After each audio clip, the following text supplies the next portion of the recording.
Hi.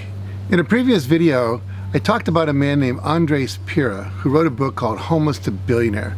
To give you a little backstory in case you weren't there, Andres, at the age of 19, moved from Sweden down to Thailand. He went to the island of Phuket. And after a couple months, he ended up homeless on the beach.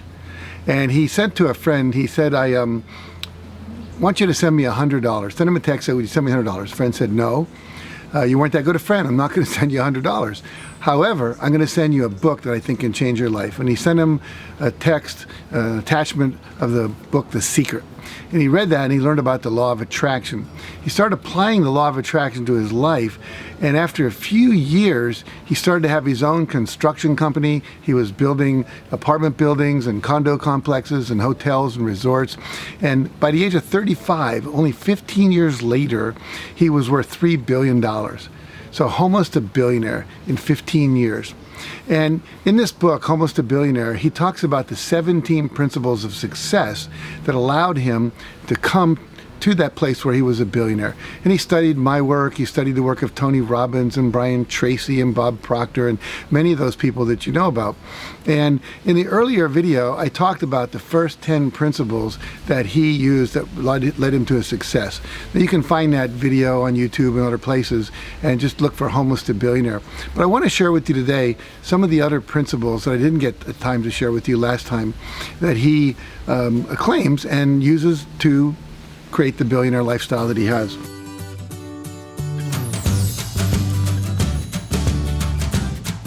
And one of them is called welcome problems. In other words, he wakes up every day expecting problems. Not like he wants to have them, but he knows that life is full of problems. And if you expect that they're coming, you know how to deal with them, not as problems, but as opportunities. And the phrase you always want to use is, what's the opportunity that this is? So a problem is an opportunity to come up with new solutions, develop new qualities, develop new teams, and actually become more competent in the process of doing that. Billionaires know there's always a solution to every problem. They don't think as problems as obstacles, they think them as challenges that they just need to overcome, and there's always a solution, so they think solution-oriented. So they don't get sidetracked when a problem shows up or an obstacle shows up. They just know it's part of the process and they keep going. So that's the first principle. Remember, the next principle is embrace apology. Now, what does he mean by that? He means that if you're going to be a good leader, and he has 19 companies, over 250 employees, is that you have to be willing to apologize when you make a mistake. Sometimes you have to apologize to your employees. Sometimes you have to apologize to your vendors. Sometimes you have to apologize to your clients. And maybe you have to apologize to family members.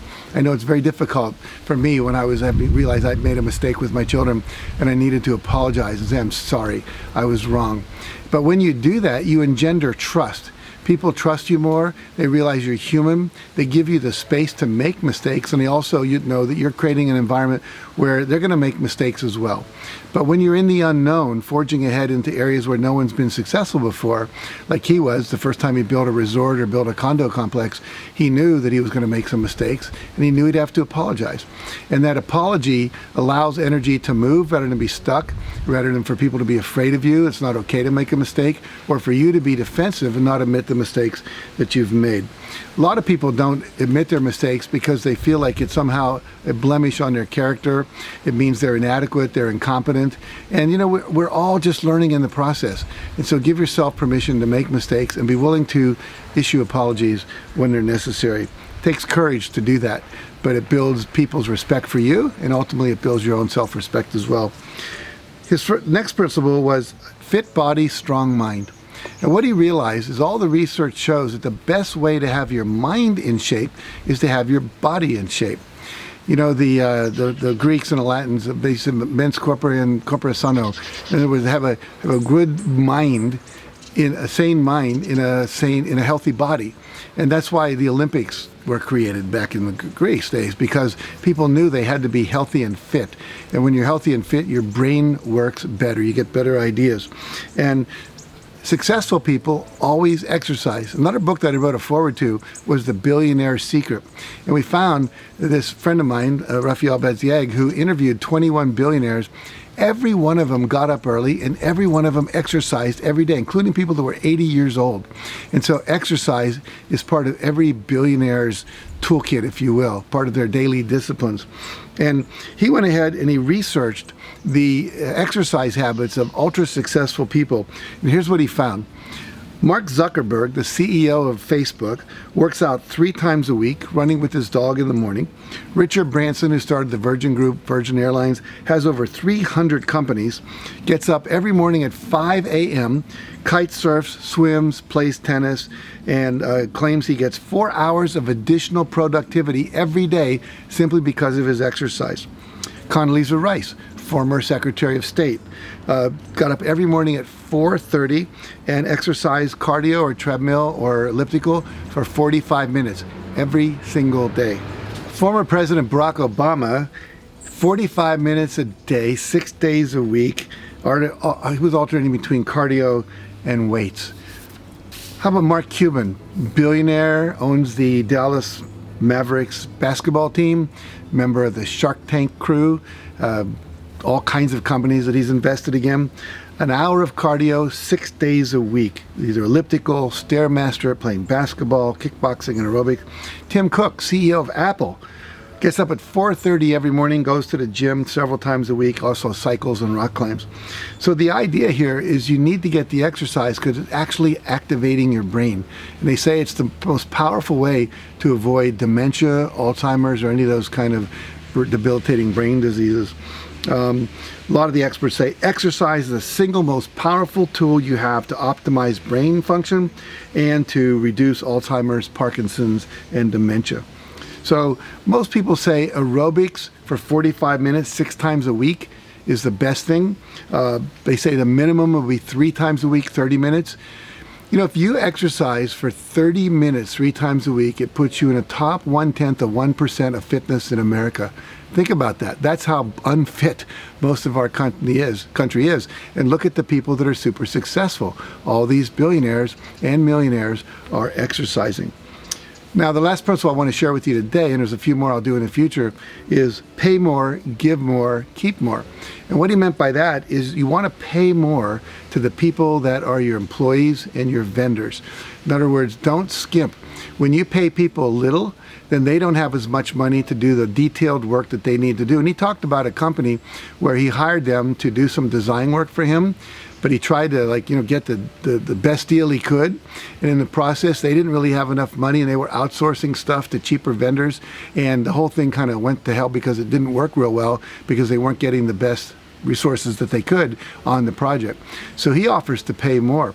I remember a man telling me once that when he had someone build a house for him, he says, "What's your bid?" And then after they give him the bid, he says, "I'm going to give you 20% more than your bid, but I want you to build this like you were building it for yourself." And he said, "I get the best service, I get the best construction, I get the best everything when I do that."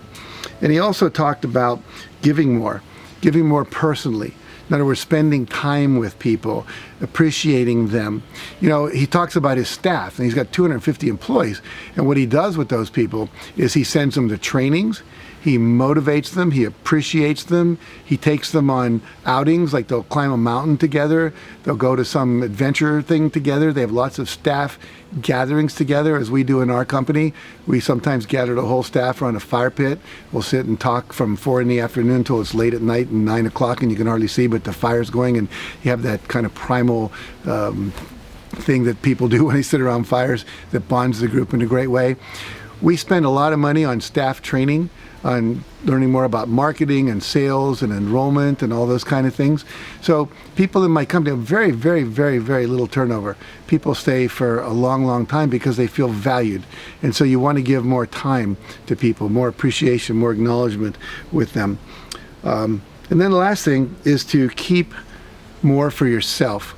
He talks about how in his company, he mostly manages by cell phone and by text. And basically, he doesn't have to be there micromanaging everything. When you micromanage people, they feel like you don't trust them, and then they're not willing to take as many risks, and all the great breakthroughs occur with risks. And so make sure that you're keeping time for yourself to do the things that you want to do. One of my friends is a lawyer, And he went back and I said, I want you to take a free day every day where you don't go to work. And so he had started working from home for one thing, and he started taking free days, which were midnight to midnight with no work-related activity. He found he had much more time when he wasn't responding to all the little fires in the office to think bigger picture. And that led to an acquisition and a merger with another law firm, which allowed him to practice many more forms of law than he was, and he's doubled his income as a result of that. So you want time for family, for your health, for vacations, for exercise, and things like that. And if you do that, then you're going to have more joy and actually more productivity. Research shows that entrepreneurs that take more time for themselves are actually more productive than people that are workaholics. So these are some more principles for success. I hope you find these useful. And in the future one of these videos, I'll tell you the rest of the ones that we didn't get to today. And so apply these, and we'll see you next time. Well, thanks for watching today. I hope you got value. And if you did, please take a moment to like it, share it with someone you care about who could get benefit from also watching this. And make sure to subscribe to our channel here at YouTube so that you can get more information. There's going to be a lot of these coming out over the course of the year. We'd love to have you take advantage of that. And if you'd like more information on what we talked about, make sure to go to my website at JackCanfield.com, where there's a lot of free resources that will help you take what you learned today even further. So thanks for watching.